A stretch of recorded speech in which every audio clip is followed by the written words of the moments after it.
As coronavirus infections continue to rise, its impact is being felt across various industries. Cooler maker Yeti manufactures its products in China, among other countries. The company reporting earnings this morning, beating on both EPS and revenue. Shares closing a bit lower by 1.5% today. Joining us now from Austin is the CEO, Matt Reintjes. Good to see you again, Matt. Thanks for joining us. Just on the Thanks, coronavirus Sarah. point, tell us a little bit more about what you are seeing along the supply chain and how disrupted it's being in China right now. Yeah, what I'd say first and foremost, we're in very close contact with our team and our partners in China and focused on their safety and well-being.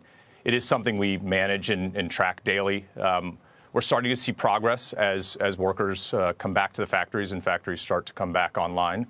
But one of the things that we did in late 2019 as part of looking at the tariff situation is we brought some inventory in early, pre-positioned it, and we feel really good about where our business is for the first half this year as we think about launches for products that would have otherwise come out of China. In other words, you're not going to see a delay in getting those products because you have higher inventories?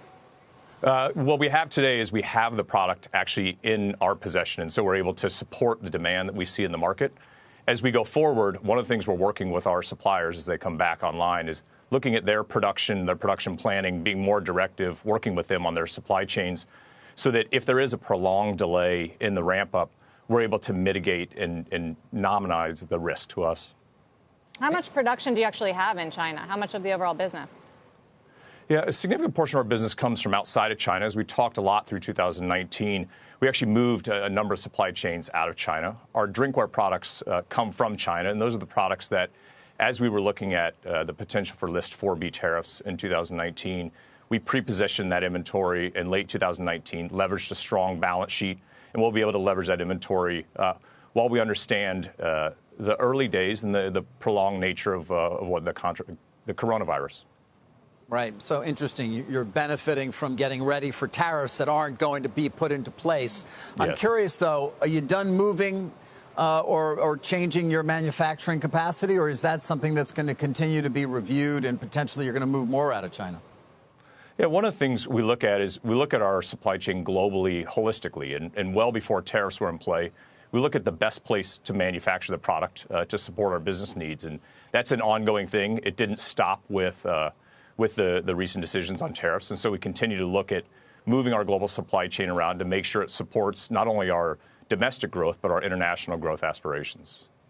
And speaking of growth and demand, I mean, give us a sense here as to what you're seeing in the U.S. I can remember when you went public here in 2018 at the NYSE, but what kind of demand do you continue to see both here and, of course, in international markets as well?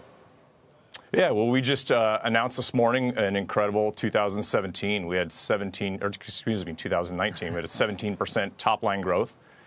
We delivered 23% growth in the fourth quarter. It was really broadly spread across our product portfolios. The U.S. still remains our largest market, but we like the fast-growing opportunity we're seeing internationally in Canada in the early days, in the U.K. and Europe, and what we're seeing in Japan and Australia. So we're excited about how the brand is resonating globally and how it continues to resonate with consumers in the U.S.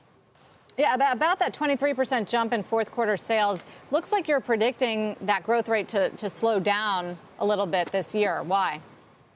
Yeah, as we go into the year, we're 6 quarters as a public company, and one of the things we've been very thoughtful about doing is making sure we go out and we execute against the business and deliver results. As we go into 2020, we're continuing to focus on driving the growth of our drinkware and our cooler and equipment category, expanding our global position. And one of the things early in the year, we want to be thoughtful about how we enter 2020. Matt, I mean, it must be a good consumer environment if so many people are spending $20 to $50 on cups and mugs. And I'm sure we asked you this during the IPO, but how do you think about a slowdown in consumer spending and consumer confidence if it comes, and what that would do to the business? Yeah, one of the things that when we look at our 23% growth in Q4, our products are highly giftable. They're desired, they're well received by the recipient. And when we think about $20 to $30 price points in our drinkware and $200 to $300 price points on our coolers, we don't expect even in a slowdown that gifts will continue to happen, and we believe that our products and our brand support a premium nature and a highly giftable item. And they're not just for outdoorsmen as they used to be, because I buy them too. Yeah, thank you. Matt, thank you.